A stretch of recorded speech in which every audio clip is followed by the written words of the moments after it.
Okay, I'm gonna show you how to find your Twitter name in case you want to pass it on to somebody. So first you want to type in your Twitter.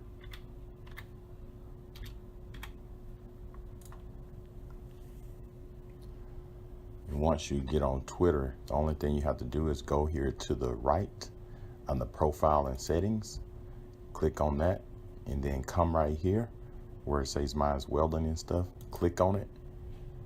Once you click on it, you can come here to the top and copy and paste. So I'm gonna do a Control-C, copy and paste, and I'm gonna go to a new page, a new incognito window.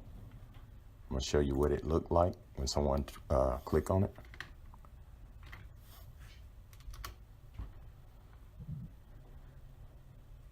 That's all to it.